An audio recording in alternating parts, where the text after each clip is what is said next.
లలితా పరమేశ్వరి తల్లి పాద పద్మములకు నమస్కార సాష్టాంగ ప్రణామాలు. శ్రీ సచ్చిదానంద సమర్థ సద్గురు సాయినాథ్ మహారాజ్కి నమస్కార సాష్టాంగ ప్రణామాలు. శ్రీ లలితా సహస్రనామ రహస్య అద్వైతామృతాన్ని అందించిన పద్మాచెక్క అమ్మకు నమస్కార సాష్టాంగ ప్రణామాలు. శ్లోకం 154. మూర్త నిత్యతృప్త ముని మానసహంసికా సత్యవ్రత సత్యరూప సర్వాంతర్యామిని సతీ. మూర్త నిత్యతృప్త ముని మానసహంసికా సత్యవ్రత సత్యరూప సర్వాంతర్యామిని సతీ.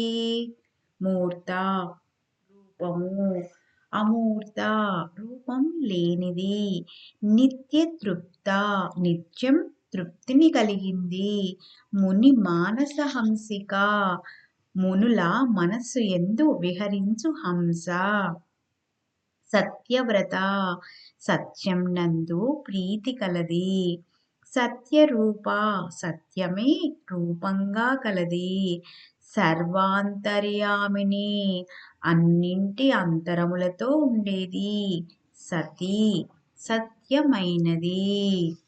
శ్లోకార్థము. అమ్మా, సాకార నిరాకార రూపాలు రెండు నీవై ఎల్లప్పుడూ తృప్తితో ఉండు మాతవు.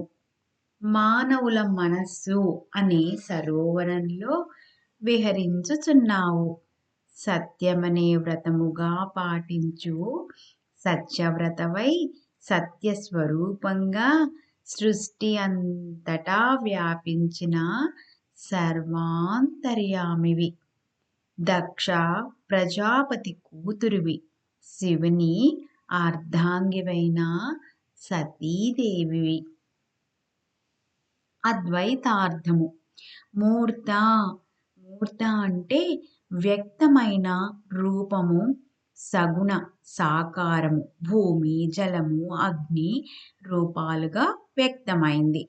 అమూర్త అంటే నిర్గుణ నిరాకారం, రూపం లేనిది, అవ్యక్తమైనది. ఎలా అంటే వాయువు ఆకాశాలు అవ్యక్తములు. మూర్త అంటే మనకు కనపడేవి, భూమి కనపడుతోంది, అలాగే నీరు కనపడుతోంది, అలాగే అగ్ని కనపడుతోంది. కానీ మనం గాలిని మనకు తెలుస్తుంది, గాలి వస్తోంది అని.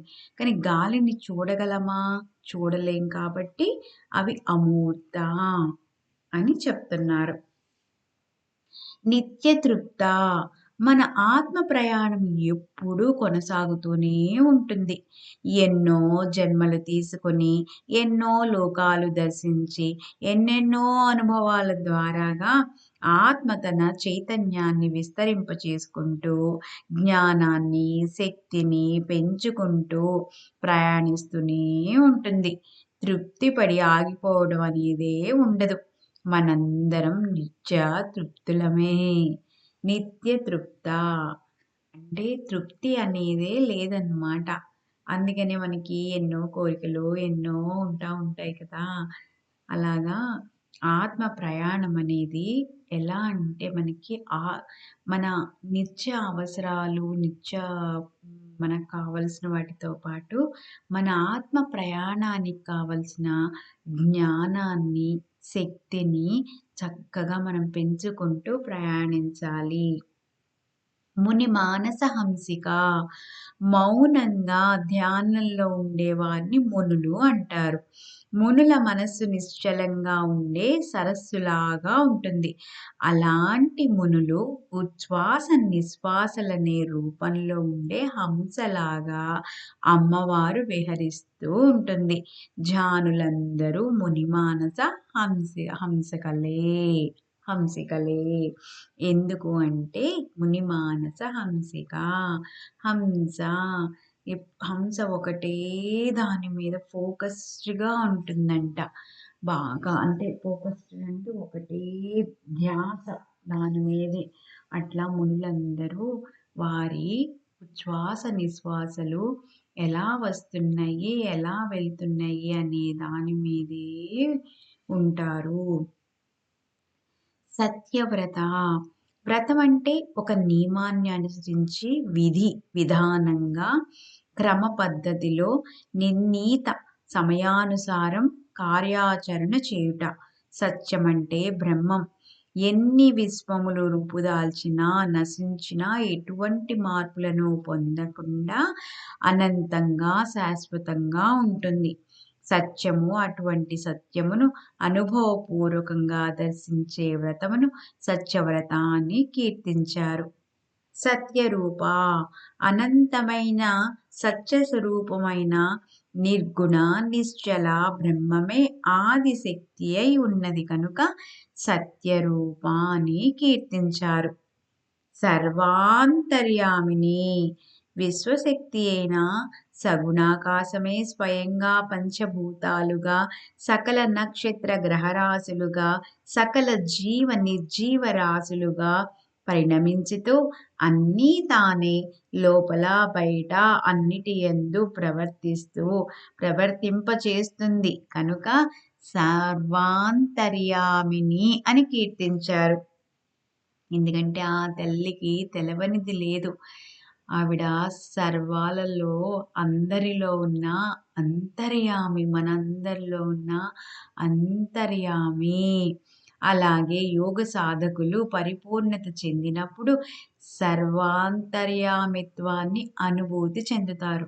అంటే ఇప్పుడు వరకు ఈ బయటనే చూస్తున్నాము. కానీ మన లోపలికి మనం ఎప్పుడైతే వెళ్తామో అప్పుడు మనందరిలో కూడా ఆత్మ మనల్ని చక్కగా చూసుకుంటూ మనకు కావలసిన లోపల బయట కూడా కావలసినవన్నీ అందిస్తుంది అని తెలుస్తుంది. సతి. సత్ ప్లస్ ఇతి అంటే ఇదంతా సత్యమే. ఆది పరాశక్తే పరమ సత్యం అని నామం చెబుతుంది. ఉన్నదంతా ప్రహ్లాదుల వారు ఉన్నదంతా నారాయణులే అన్నట్టుగా ఈ ఉన్నది అంతా, ఈ ప్రకృతిలో ఉన్నది అంతా ఆ తల్లి యొక్క ప్రేమయే, ఆ తల్లి యొక్క శక్తియే, ఆ తల్లి యొక్క కరుణయే, ఆ తల్లి యొక్క ఆనందమే అని మనకి పద్మాచెక్క అమ్మ వివరించారు. పద్మాచెక్క అమ్మకు నమస్కార సాష్టాంగ ప్రణామాలు. శ్రీ సచ్చిదానంద సమర్థ సద్గురు సాయినాథ్ మహారాజ్ కి నమస్కార సాష్టాంగ ప్రణామాలు. శ్రీ లలితా పరమేశ్వరి తల్లి పాద పద్మాలకు నమస్కార సాష్టాంగ ప్రణామాలు. శ్రీమాత్రే నమః. స్వస్తి. లోకా సమస్తా సుఖినో భవంతు. సర్వే జనా సుఖినో భవంతు.